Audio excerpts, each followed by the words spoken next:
Ini penting. Jadi kebanyakan orang ekstrim karena mensifati Allah Ta'ala itu hanya dengan status yu'adzib, tidak dengan status yaghfir. Dan itu mereka harus ngaji lagi. Kurang apanya Rasulullah SAW? Nabi sebagai manusia benci sekali sama pembunuh Hamzah karena qatilu ahabbin nasi ila Rasulillah. Yaitu sama Wahsy. Siapa yang nggak tahu Wahsy? Qatala ahabban nasi ila Rasulillah, itu qatala Hamzah. Dan ketika Nabi nyuwun sewu maksud no Wahsy, Allah malah nurunkan ayat laisa laka minal amri syai'un aw yatuba alaihi. Ada pilihannya aw yatuba alaihi. Apa yang terjadi? Justru Allah mentobati Wahsy. Memaafkan Wahsy, mentobati Wahsy. Ada sahabat yang dipuji Nabi Hamamatul Masjid, akhirnya su'ul khotimah. Kita tahu ceritanya siapa? Sa'labah. Makanya kata Mbah Mun sering cerita ke saya. Banyak orang darani saya itu tidak jelas, kata Mbah Mun, karena saya sama siapa saja baik, sehingga banyak yang nuduh saya itu tidak jelas. Kata beliau, ulama paling jelas ya saya ini, karena masih orisinil, kata beliau. Tapi pakai bahasa Jawa, karena tadi Mbak Idris bilang ada yang MA ya, Madura asli tadi, makanya saya terpaksa bahasa Indonesia. Kata Mbah Mun, ulama paling jelas ya saya, karena saya menyikapi siapa saja baik, karena di hati saya hanya membaca laisa laka minal amri syai'un aw yatuba alaihim aw yu'adzib. Kenapa kamu vonis siap buruk? Bisa saja nanti baik. Yang sedang baik bisa saja nanti bu. Kalau nasib seseorang nggak jelas, kenapa kamu sikapnya jelas? Nah, ini orang-orang nggak ngaji itu memaksa orang lain jelas. Ini kubu sebelah pasti salah, ini pasti benar. Oh manusia kok dipasti-pastikan gimana? Kita ini tidak nabi. Kalau nabi maksum pasti benar. Kalau sampean apa? Maksum bisa. Jadi ketidakjelasan para ulama ini berdasar konstitusi tadi bahwa itu wilayahnya Allah Subhanahu wa Ta'ala. Ini penting saya utarakan. Jadi penting sekali. Jadi orang yang sedang fasik sekarang bisa saja nanti tobat. Yang sedang sekarang soleh bisa saja nanti masalah. Sehingga Rasulullah tetap mengajarkan ya muqallibal qulub tsabbit qalbi ala dinik. Jadi kalau ngaji itu khatam. Khatam itu begini misalnya ya. Saya pernah ngaji Ihya, belajar Ihya khatam. Bahkan saya punya takrirannya berdasar kitab Ithaf, sarahnya Ihya. Kalau ingin tahu sanadnya sarah Ihya, ya misalnya Gus Idris ini, Idris ngaji Mbah Hamid Pasuruan, ngaji Mbah Dimyati. Mbah Dimyati ini ngaji sama kakaknya Ki Mahfud Termas. Ki Mahfud ngaji sama abahnya Ki Abdullah. Ki Abdullah ngaji sama abahnya Ki Abdul Manan. Ki Abdul Manan ini mulazim terhadap Sayyid Murtado Az-Zabidi. Jadi kalau santri Salafiyah ini ya kira-kira tokoh Sabiah. Karena Mbak Idris Sadisa ya kira-kira sampean itu dari pengarang Ithaf itu baru tokoh berapa? Sabiah, masih keren. Turun pitu. Masih kaya lah. Lah kamu kok miskin? Turun ke wolu katanya. Jadi nanti kalau masih keren. Itu kalau sampean ngaji kitab kalau khatam, saya ulang lagi kalau khatam. Itu memang ada bab-bab di mana ulama itu harus tegas, harus tafriq bainal haqqi wa bainal batil. Oke, itu bagus. Mana yang hak, mana yang batil kita bedakan. Di bab itu bagus. Tapi kalau nanti kamu ngaji bab tawadhu, lihat di Bidayah itu Hidayah atau di semua kitab tasawuf, bab tawadhu itu kalau melihat kamu orang kafir, kamu melihat orang apa? Kafir. Ini aso ma'akufri, ini maksiat wajar dia kafir. Saya ini muslim kok maksiat. Fadam bi akbah, maka dosa saya lebih buruk. Melihat orang tua, mesti ada aksaru ibadatan, ini lebih tua, pasti ibadahnya lebih banyak. Nanti kalau melihat anak kecil, ada ashoru minisin dan pasti maksiatnya banyak saya. Jika terus evaluasi gitu, sehingga nggak pernah takabur. Misalnya di sini, saya ini kan gayanya keren, duduk di atas sampean di bawah. Gayanya tok, hakikatnya sampean lebih sombong karena memerintahkan saya. Jadi panitianya itu, makanya saya merasa tahu untuk saja meskipun berdiri. Karena hakikat saya ini makmur diperintah. Panitia ini, penyelenggara ini amir, pemerintah. Kira-kira sombong mana? Itu sekali saya tidak memaafkan, finnar itu.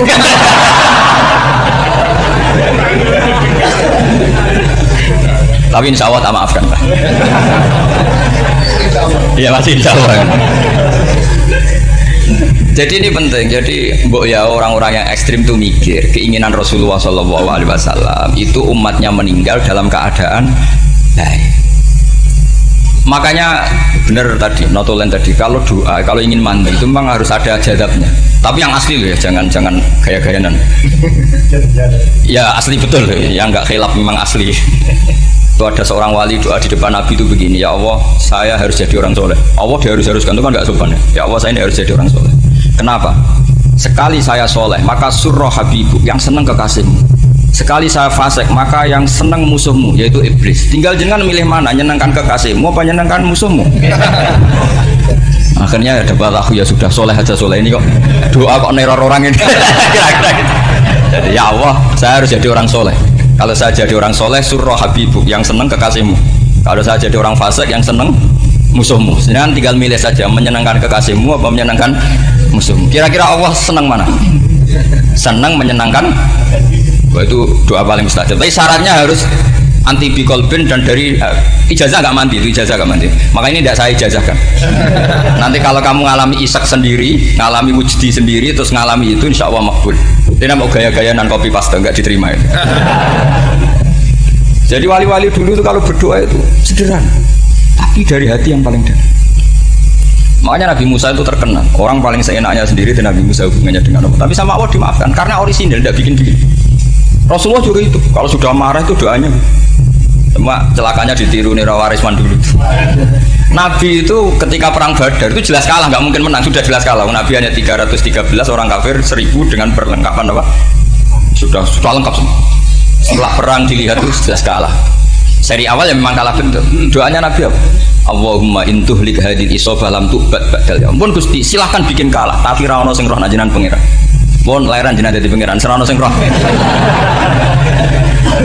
Enggak ada ibadah. Intuhlik hadil isobah lam tu'bad badal ya. Kalau engkau menghancurkan kelompok saya ini, jenengan sebagai Tuhan tidak ada yang nyembah lagi. Karena yang nyembah tinggal kelompok kita.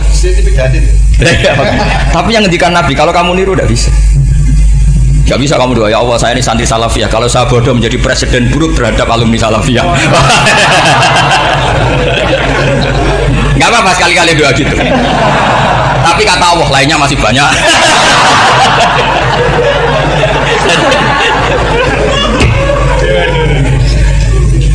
Tapi itu syaratnya tadi harus ada al-wujdi wasima. Jadi makanya Imam Ghazali punya kitab al-wujdi wasima. Karena ada masrob, ada syarob. Jadi wali mengikuti para nabi itu ada masrob, ada syarob. Sehingga perasaannya itu beda. Saya punya sekian contoh. Makanya tadi saya bilang di sini yang cerita nanti tak baca Arabnya ya tabaruk dengan jamil apa kalim. Jadi Nabi menyontohkan gini ya. Hubungannya Nabi dengan umatnya itu kata Rasulullah ibarat orang punya unta atau sapi yang susah, yang sarodat itu berat. Kalau bahasa sini nama beda. Yang larat ya Pak? Melayu. Terus orang-orang lain ingin membantu, kubu sebelah ingin bantu, tapi ketika mereka ingin bantu malah unta ini tambah lari karena asing. Semua selain pemiliknya ini kan bagi unta itu asing. Jadi mau dibantu ditangkap tambah lari karena ini orang asing semua. Ngajinya gak jelas, asalnya gak jelas, tapi mau ikut rumah Islam ini asing semua. Akhirnya Nabi, kata Nabi yang punya unta tadi datang, kemudian ngambil rumput, terus unta itu dipanggil, kemudian unta itu ngikuti. Kata Nabi, ibarat saya seperti itu. Kalau saya yang memimpin Islam, saya yang meremat umat saya, maka umat akan mudallalah, akan nurut. Tapi kalau yang rumat kalian, malah Islam menjadi kacau. Kenapa menjadi kacau? Karena tadi nyifati Allah saja salah. Orang Islam baik dihukumi kafir hanya karena tahlilan, hanya karena manakiban dihukumi kafir. Sekarang inginnya Nabi orang menjadi muslim apa kafir? Inginnya Nabi orang menjadi muslim apa kafir? Muslim. Lalu gara-gara melakukan perilaku tertentu dihukumi kafir. Iya, ziarah wali songo musyrik, nyekel patok musyrik. Katanya minta sama mayit. Padahal saya andaikan jadi mayit itu diziarahi sampean enggak seneng. Enggak senengnya karena ya kadang murid itu ziarahi gurunya ya kurang ajar. Masa gurunya dibilang gini, ya Allah, ingkana musinan fazid fi ihsani wa ingkana musian fatajawaz andu. Kata gurunya, soleh tenan diarani ingkana. Makanya saya tidak suka zaman ziarah ke saya. Kecuali doanya ditasihkan dulu ke saya. Makanya nggak boleh ziarah itu pada Nabi, bisa murtad kan? Coba itu baca di depan Nabi, murtad nggak? Ya Allah kali ini baik maka gini, kalau masa Nabi baiknya ingkana. Lah orang-orang yang menyerang kita kan, itu nggak ada zaman sahabat doa seperti itu. Ya mesti nggak ada, mana mungkin sahabat baca itu di depan Nabi.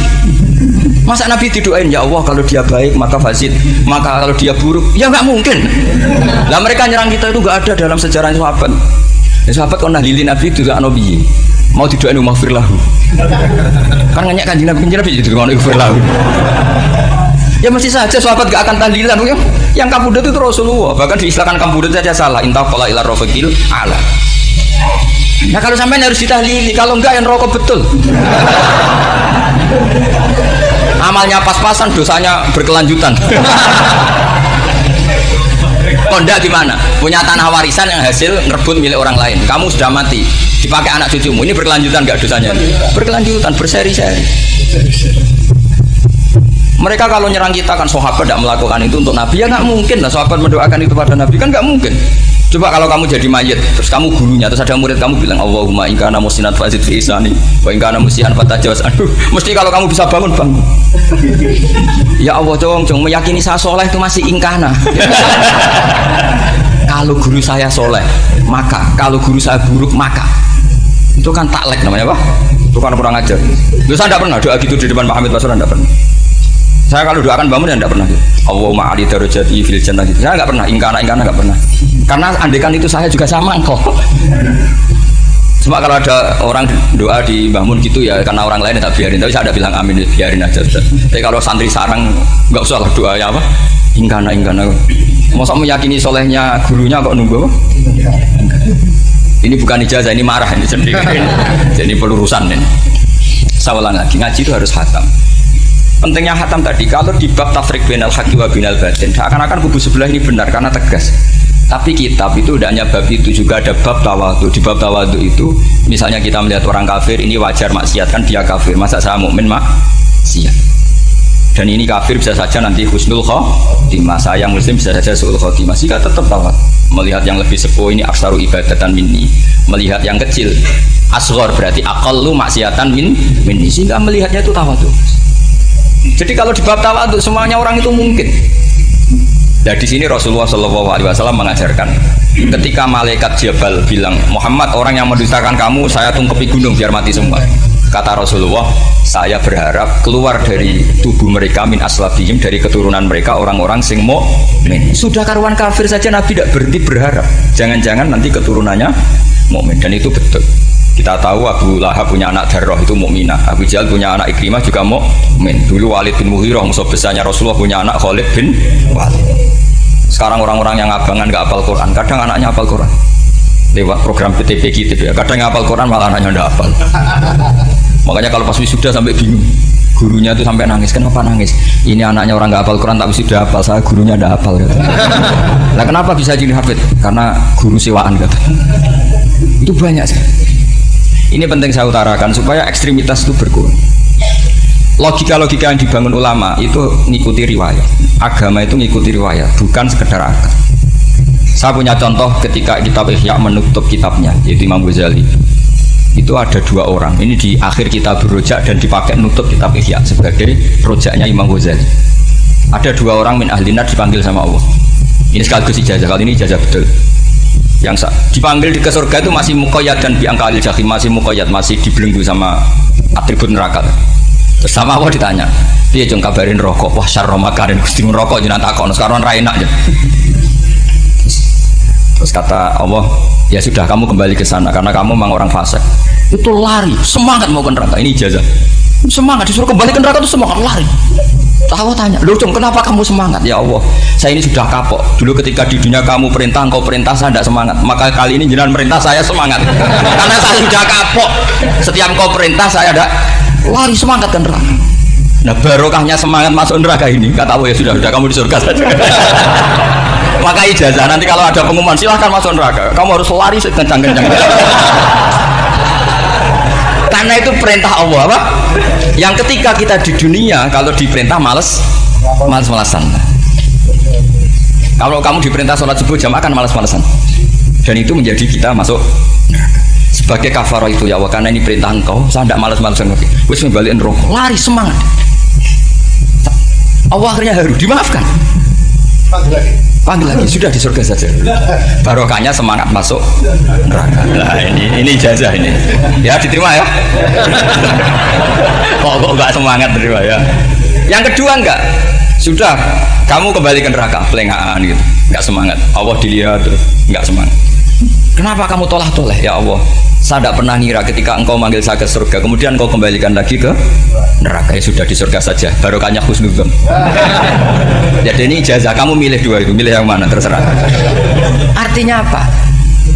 Logika kamu itu tidak mesti masuk apa yang dilakukan oleh Allah Subhanahu wa Ta'ala. Itu logika kamu kan tidak masuk, tapi Allah yaf'alu ma yasha. Ini penting saya utarakan. Nah tapi orang-orang ekstrim itu maunya nyifati Allah status yu'adzim, yantakim, jabbar, kohar. Sifatnya Allah Ta'ala itu 99. Kenapa apa kamu hanya satu? Jadi tetap saja menghadapi fenomena seperti ini tetap laisa laka minal amri syai'un aw yatuba alaihim aw yu'adzib. Sehingga setahu saya Mbah Mun, Pak Hamid Pasuruan, guru-guru kita, habaib yang alim-alim itu melihat tamu macam-macam ya dilayani semua. Karena ini ngadepi fenomena sosial yang semuanya tidak jelas. Kalau nggak jelas apa? Ya kita bisanya berharap karena afdalul ibadah itu intidharul farad.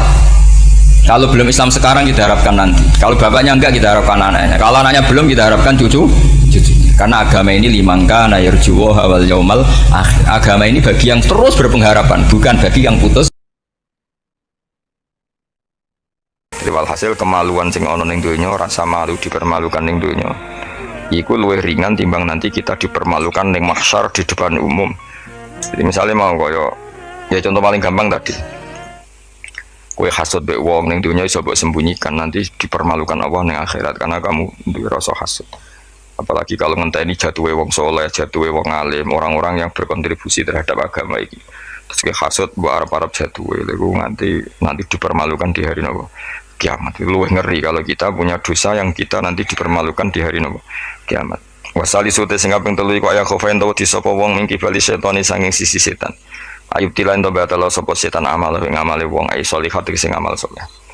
Amal saleh yang kita lakukan lama puluhan tahun, ya mau misalnya ngurmat yatim puluhan tahun ikhlas, tapi setelah dia jadi dokter atau jadi orang besar ketika lupa kamu terus kue getun karena ngamal sama seseorang yang nggak bisa balas jasa, berarti amal kamu itu dibatalkan. Mulane ora ana wong alim kecuali cuek karena tadi, tapi kadang masyarakat itu angel kendana. Hampir semua orang alim itu nggak suka kenal santrinya, bukan karena nggak mau, bukan karena tadi sebetulnya ingin sebar mulang ya wes mulang, karena kalau kenal takutnya itu memanajemen atau ngatur-ngatur, kok akhirnya terus gak dituruti seakan-akan wong ngaji ini mbak aku kok gak nuruti aku, sehingga banyak orang alim yang milih cuek itu, yang ditetir kenal ya kenal, yang ndak itu sebetulnya hanya untuk menjaga ikhlas ben tidak selalu mengatur-ngatur, kena ngatur-ngatur ujung-ujungnya hadun nafsi. Hadun nafsi bisa membatalkan amalnya dia mulangi itu tadi. Ya masyhur banyak orang alim yang nggak mau ditemuin muridnya, bahkan Sufyan Ats-Tsauri itu masyhur, yang boleh sowan saya harus yang nggak pernah ngaji saya, yang boleh ketemu saya yang tidak ada urusan ngaji dengan saya, karena takutnya tadi misalnya ada orang alim ngajar 10 tahun sama orang itu jadi orang kaya raya sukses, kadang-kadang kan manusia ingin sesuatu karena gak dituruti ngundat tak ulang kok gak loyal itu jadi terus banyak ulama yang milih cuek wis ditetir ketemu raya wis ya, tapi ada saja ulama yang nganggo syariat justru dikumpul lo ben ada ikatan sampai alumni, ikatan sampai macam-macam ya, tapi itu ijtihadnya orang macam-macam lah. Jelas pastikan bahwa semua itu tidak hadun nafsi, tidak karena keinginan itu memang berat aturan-aturan menjaga ikhlas itu berat. Yang jelas saya pastikan ono wong gawe perkumpulan grup alumni ngaji itu alumni apa saja asal ndak nafsu gak apa-apa, tapi kalau kira-kira itu nafsu ya tidak usah diteruskan, karena nanti takutnya barang yang kita lakoni misalnya kalau pulau Bejengan kan ngaji Jalalain nama, saya tentu suka nggak kenal kalau nuruti karena itu lebih aman secara ikhlas. Tapi kalau terlalu begitu nanti takutnya nggak ada silaturahim, nggak ada penguatan agama Allah, karena nggak ada muasalah, nggak ada sambung menyambung. Itu kan setan itu kan di sisi muasalah ya kamu diganggu karena nanti bisa memanajemen kalau nggak tersinggung, itu juga setan. Tapi kalau terlalu tertutup memutuskan diri, mungkin selamat ikhlas karena tidak berharap dari mereka. Tapi resikonya ada beberapa santri kita yang nggak pede ngiyai karena nggak sambung dengan kiainya, atau nggak pede ngiyai karena nggak kenal kiai indukannya, karena takut hukum raiso dan ilmu pas-pasan. Itu kan repot, dan itu harus dikelola secara ikhlas. Saya punya sekian santri yang di Papua di mana-mana. Kalau nggak sambung saya nggak berani, takutnya kalau ada pertanyaan hukum dia tidak bisa jawab. Ada orang-orang yang sebaiknya kita tidak sambung karena tipikalnya memang nggak suka sambung. Mungkin dia wataknya pemalu atau wataknya tertutup, kita kan tidak pernah tahu watak. Ya kalau masalahnya putus ya putus, tapi jangan putus hubungan hati. Tapi dia tipikalnya orang yang nggak suka kumpul. Cara Jawa itu isinan. Kan orang itu kan macam-macam. Yang penting semuanya jangan karena hafsun nafsi. Itu eleng-elengnya. Terus makanya Sufyan Ats-Tsauri masyhur, soalnya muridnya muah tenan. Karena dia takut kemudian menuntut haknya sebagai guru. Nah korek sabah yang terkenal Sayyid Hamzah Az-Zayyat itu dia pernah ada orang sowan, ya Hamzah saya ini punya utang banyak, tolong bilang sama Muhyiddin jenengan yang kaya supaya mensyafaati saya. Jawab Hamzah, saya minta air putih sama santri saya aja nggak pernah, menyuruh santri saya supaya melayani saya saja saya tidak pernah, karena takut itu saya mengkonversi mulang saya menjadi loyalnya santri-santri, dan itu menjadikan amal dunia. Itu orang dulu itu macam-macam menjaga ikhlasan sampai se ekstrim itu. Ya tentu tidak semua ulama seperti itu. Ada ulama yang suka ngongkon santri karena biar dapat barokahnya khidmah. Ada ulama yang suka minta tolong santri supaya mereka terbiasa khidmah. Itu kan istihad. Yang penting pastikan diri kamu tidak ada hadun nafsi. Itu semuanya motifnya itu nafsu, itu jangan. Karena tadi kalau kamu terlalu tertutup, terlalu terputus, nanti nggak ada kekuatan Islam dalam hal silaturahim. Makanya dari Imam Ghazali ya tidak semua ulama kayak Hamzah Az-Zayyat, tidak semua ulama kayak Sufyan Ats-Tsauri. Tapi juga kamu jangan terlalu manajemen. Kira wabe umatem mbok anggap aset. Akhir rombongan umrah spiro masak lagi terus dihitung. Terus kan ya terus repot, semuanya diasetkan, kan? Semuanya diasetkan. Itu ya bahaya betul itu. Bukan bahaya pada dirinya dia, tapi juga bahaya bagi kelangsungan agama, karena semuanya jadi materi, jadi aset, jadi itu. Ya sudah, kita ngikuti aturannya Allah dan Rasul. Ya nak cara kula paling gampang ya wis alami wae, alami nak sing ditakdir Allah kenal ben kenal ora ya wis penting wis buen ngono kabeh. Ya sudah, darhum sudah sementing tadi ikhlas. Cek kamu memilih tidak kenal ya yang niat ikhlas, milih kenal yang niatnya ikhlas. Semuanya semua itu tidak hadun nafsi. Yang jelas paling parah itu Sufyan Ats-Tsauri, masyhur. Saking masyhurnya sampai beliau tahu kecemplung sumur ning Arab itu kan sumure ya mesti rapati jero sumur. Kemudian dia gurunya Imam Syafi'i, gurunya ulama-ulama top. Siapa yang nggak kenal Sufyan Ats-Tsauri? Setiap ada yang menolong, kamu pernah ngaji saya ya pernah, siapa sih yang kawasan sini yang nggak pernah ngaji jenengan, semuanya mau ditolong. Mereka khawatir nulungnya mereka itu sebagai imbalan tahu ngaji. Akhirnya orang muridnya sing pinter ya rada kurang ajar tapi pinter. Golek wong bedui sing ora tau ngaji, mereka ditulung sapa ora gelem. Akhirnya orang bedui ya rada jakali, iku lho wong kecemplung sumur tulu bedui rono. Kamu ngaji ya, ambek kowe ora kenal ngaji opo. Aja terus gelem ditulung mbek bedui. Mereka ora tau apa. Berarti wong iku nulung mbek ikhlas, mergo ngerti ana kecemplung ditulung. Sufyan Ats-Tsauri ya enggak perlu jadi kompensasi. Tahu ngaji sampai segitunya. Itu paling ekstrim dalam bab itu Sufyan Ats-Tsauri. Tapi wong ya keramat. Hamzah Az-Zayyat itu termasuk korek sabah, dengan diantara qura sabah ada namanya Hamzah, itu ya keramat. Ya yo kakek manajemen santri ini gue serang arah keramat. Ya, tapi yo rapopo tapi serapati keramat ya. Ya karena tadi apa ya, tetap lama-lama itu jadi hadun nafsi. Misalnya kiai ini di biro umroh terus anak buahnya santri ini juga umroh lewat travel ya rodok piye terus gampang ada rahina. Tapi ya ada salah, tentu ya sah saja karena santri ini ya kurang ajar juga. Ungkaruan kiai ini di biro kok daftar biro liyo, kiai ini sama santrinya ya kacau juga. Tapi kiai ini terlalu berharap ya kacau juga. Yang sing selamat sopo, sing karuan ra kelar umroh iku malah selamat. Sing diri apaan nih bocah ra kena ora ngono manfaate lah kemana ya. Ya tapi memang jangan berlebihan karena tadi ketika ada kiai tidak mau bikin biro umroh kemudian yang bikin orang fasik atau orang lain, kita ya kedosan karena nyugeno wong nopo fasik. Tapi ketika kamu bikin terus sampai tomak neng santri-santrimu sendiri juga bisa fasik karena terlalu memanajemen santri. Ya itu memang hidup itu gak gampang. Tapi yang jelas yang gak bikin pun potensi dosanya tinggi karena tadi semua orang soleh tidak bikin, alasannya jago ikhlas, kemudian yang bikin wong fasik. Akhirnya komunitas ibadah umroh hanya dinikmati wong-wong nopo fasik karena mereka bisa bisnis secara baik. Tapi nak sing melakukan untuk orang soleh kan ya bagus karena yang labanya untuk orang soleh, kemudian manfaat untuk pondok, untuk umat. Yang jelas gak gampang lah, ngelola kebaikan gak gampang. Tapi semua itu bil ilmi, harus ada ilmunya. Mungkin suatu saat aku kayak biro umroh. Pertama sing umroh kue ceblok nang Pakistan penting. Pakistan mending India, atau Temangsang nang Singapura. Barang wis komplain, lagi terlantar gini komplain, kue terlantar ning pasar Barno. Tak kok ning kono Pulau Karimun ta, Pulau Nyamuk. Gus lha umroh kok tok kene, penebusan dosa sik kok lagi ning Mekah. Nah, nak gelem ya tak gawe saiki, gak kok Pulau Nyamuk sik engko apa. Bar istighfar cokoti nyamuk, dosa ilang. Nanti nak kita irung hilang ya terus enggak terus lagi. Kulon paling wedi manajemen angel ngaji itu angel. Tapi siapapun itu anut umumnya ulama. Setahu saya guru-guru kita ku ya ana sing gawe warung, ana sing duwe toko karena tadi nak santri blonjo ning liyane ya sakake kiaimu. Tapi kalau terlalu berharap ya sakake santri itu kan enggak gampang memanajemen. Begitu juga umroh ya gitu, haji ya gitu semuanya. Makanya Rasulullah itu unik. Rasulullah itu di banyak hal juga kelihatan nggak apa-apa nggak kenal sahabat. Karena ya mungkin Nabi ingin semua orang punya dunia sendiri-sendiri gitu. Tapi kadang kelihatan tanya-tanya sahabat yang nggak hadir ditanyakan, yang nggak kelihatan ditanyakan. Ada yang nggak ditanyakan karena tadi tipikal orang tuh macam-macam. Ada yang suka ditanya, ada yang suka enggak. Allah bikin watak manusia kan beda-beda. Ono sing wong sowan kiai malah ngel-ngelo kiai, saking sopane mlungker terus nak gak ditakoki gak omong. Malah bingung lho kiai ini maksudnya ku piye sowan mau mlungker tok terus. Nah, ono sing sowan niku saking ramahe menomong nganti kiai ini ra keduman ngomong. Oh jenenge wong akeh, ngono. Wong akeh. Sing barno semacam-macam dunia. Malah ngel-ngelo wong semua terus piye kiai ini bukan piye.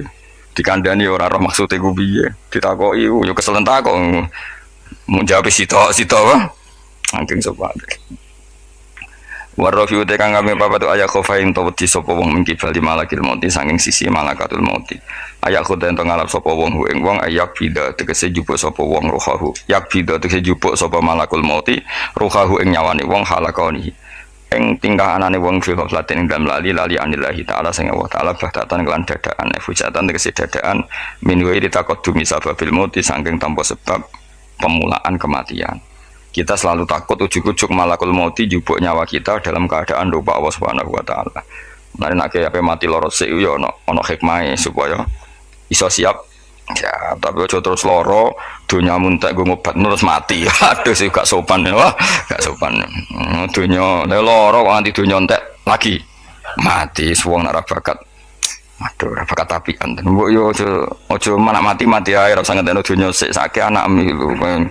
Kadang wong kan akeh loro, piye? Ngentekno dunia, bariku tetep mati cara kula iku kurang beretika niku sakake anake aja geman ngono maksude sakake kan anak apa dadi donga Gusti nek badhe njenengan pejah nggih monggo mumpung niki kula pun siap wis mati ya nganggo dunya sak kadare aja dintekno sik tetep mati sampai wong tuane bingung coba jenenge wong anake bingung bojomu bingung piye ndak kok tetep mati jebule njen dendam nih dendam daripada marisi anak mendingan tak gowo dhewe wae. Oh gak sopan nih. Ini rasa tahlili. Mong kelakuane ngono lah. Wal khamisu te sing kelima iku ngene, khofu tegese wedi sapa wong mingki bali dunya sange sisi dunya. Mata iha tegese papae sedunya wasinati halan ya tegese papae sedunya ayakhtar. Yen to kebujuk sapa wong. Minane kebujuk ayat mainna tegese ngrasa nyaman sapa wong biak lan dunya. Kamu setiap punya dunia itu merasa nyaman dengan dunia itu, sehingga kalau dunia itu nggak ada kamu tersiksa. Itu ya repot. Kayak zaman awak dewi rong suga, itu di duit saya ngopi ya wes seneng. Barang wes suga, nak ada tabungan 1 juta, 2 juta nggak nyaman. Terus akhirnya kita nyamannya dengan materi. Di sek lungo itu ya wong mayemnya gue jimat, saya nak gue ATM, gue HP, itu gak nyaman. Wes saya lungo jimatem karek neng omah tetap lungo, tapi nak ATM karek, atau HP mu karek balik. Aduh repot. Ya ngono macam-macam. Ya rapopo zaman akhir, tapi kita tetap belajar secara ilmu. Napa belajar secara saya lunga Jakarta ya nyaman-nyaman. Sebayangno nak terlantar ya turune masjid. Saiki gak nak gak di hubungan WA wong Jakarta ora nyaman. Mereka kepengin nyaman di Jakarta, mereka kancane akeh. Sono yang saiki ruwet. Jane ora sampai yang ngono. Kula kecelok wong alim termasuk tokoh. Kula lunga ning ndi ora tau ngubungi wong setempat wis. Anut kula biasa teng terminal Surabaya suwi bisira liwat santai. Kabeh kawulane pangeran ketemu wis ribet, ketemu dagang asongan yo kawulane pangeran kabeh umat Nabi wis ora ribet. Ditulung wong sugih go bolak-balik diterno. Ala wong awam bolak-balik soalé urip ora usah di manajemen brand kono ning donya mesti 8 menit kok ribet. Dadi uripem yo umure dunia mulai digawe nganti kiamat iku dinisbatno akhirat ana sing ngitung 8 menit iku mulai pertama dunia digawe nganti dina kiamat. Dinisbatno selawase akhirat mok 8 Pemenang umur mau terima 80 tahun mau 0,000 sekian kan. Ya ngono kok ben dihormati wong ben coba orang penggawean ben. Tapi kalau kamu nggak suka dicucuk orang, nggak suka dihormati, itu juga buruk juga kalau berlebihan karena kamu tidak ingin umat punya adab, punya etika. Jadi kalau kamu ingin umat punya etika juga berlebihan karena jangan-jangan itu nafsu kamu ingin dihormati, nggak gampang ngelola itu semua nggak gampang.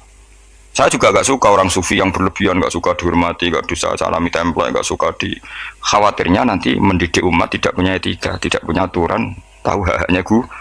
Tapi kalau kamu itu berharap itu berlebihan, jangan-jangan karena nafsu kamu yang ingin dihormati.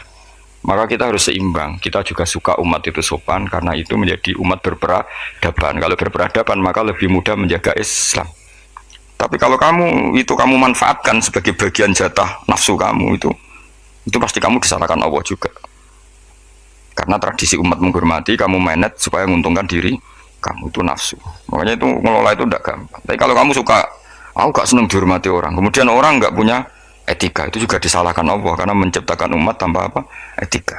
Ya sudah, makanya itu hebatnya Nabi. Nabi itu kadang dihormati duka, tapi kadang ada orang tidak hormat ya duka karena enggak masyhur kan Nabi kalau beliau liwat kok sahabat berdiri, beliau ngendikan, kamu jangan memperlakukan saya kayak raja-raja ajam, biasa saja, gak usah berlebihan. Tapi ketika ada orang nggak punya etika, Nabi juga duka karena Nabi diutus liutamima makarimal akhlak. Tapi semua itu nggak ada nafsu. Itu hebatnya Nabi Muhammad SAW. Semua itu ditata. Sama ini kita di santri medit itu ya seneng. Mereka itu didikan yang nggak baik.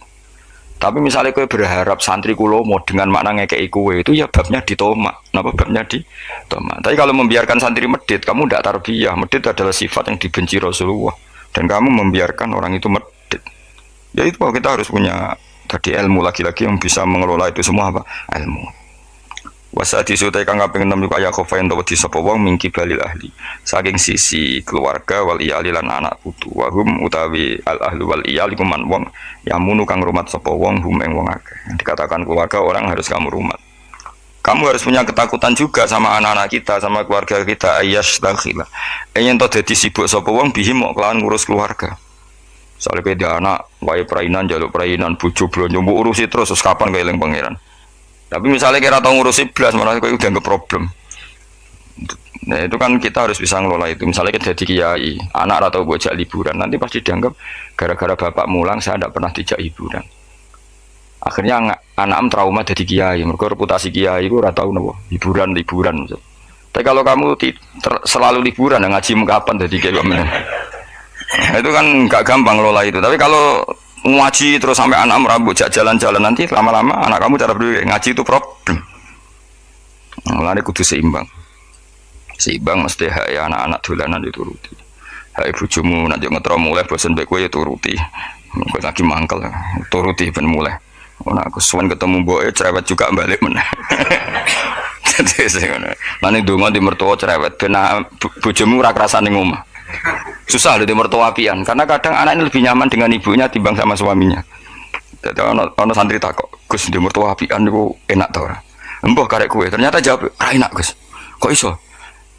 Dekne kuwi sapian, kancaku wis sapian. Tapi wong tuane mertuane luwih apian. Jika anaknya tetap nyaman ning omah timbang mbek bojone. Akhire ndonga ya Allah mertuaku muga rapian. Ternyata baru kayak rapian niku anak iku nyaman mbek bojone. Mergo ning omah luwih ganas. Enak di mertua apian apa rapian aja. Bahaya mertua apian.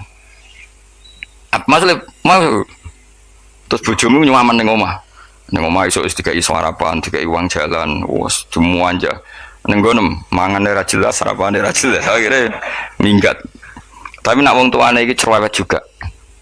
Mana itu kok? Wis mau kok mulai. Ngono anut bojomu. Kan alhamdulillah. Iki cerita kanca kula. Terus kedua iku dekne didonga elek. Ini kisah nyata. Dekne tahu mantu tunggal itu sewayang mertuane. Wong kanca kula akrab. Sewayang. Padahal bocah iku ora tau di dhuwit. Kanca kula niku ora disenengi rezeki. Ketoke ora di hubungan baik sama malaikat Mikail. Wis jenenge rezeki gak seneng. Jenenge di dhuwit tak kei. Jaga wong roh dekne iki ora kepengin ngekeki. Kula ngekeki dekne maksud asline ora kepengin mergo wis ngerti nak Mikail gak pati berkenan mung. Tapi sering tak kei dhuwit. Dungane ku elek ra karuan. Dia pertama ora tau donga. Suwe-suwe iku Adik ayu, adik IP ini ku ayu, dirabi wong sugih. Oh tamat ini riwayat. Kok mertuane terus wayang mbek mantu sing anyar. Mantu anyar ku ngajak nomor mertuane ngumprono ndek niku. Akhire mertuane iku, ya Allah bodoh kula Gusti di mertua di mantu melarat. Saiki bodoh di mantu sugih. Ngenes langsung loro. Jadi diantara kadang ono masalah itu kita tidak pernah ngira. Ya mau pas mantu tunggal gak di rival terus dulu ono mantu pendatang jebule iki luwe prospek. Iku yo mahjub wong akeh. Jadi tidak semua kebaikan mendatangkan berkah ya. Padahal mantu sing anyar ya wong apik. Ya wong apik dene sugih mertuane diumrohno terus dikai dhuwit kan ya apik. Tapi iki terus ngenes terus. Mahjub terus dianggap problem mana terus. Ya ki meledi mertua apian apa ora? Apian resikonya bojo kamu lebih nyaman kalau pulang. Wis ben ngono kersane pangeran wis anut bagiane pangeran wis iku tampa napa. Yang jelas keluarga itu jangan menyibukkan kamu ang zikrillah sange eling Allah taala wa antaati lan sange taat ning Allah.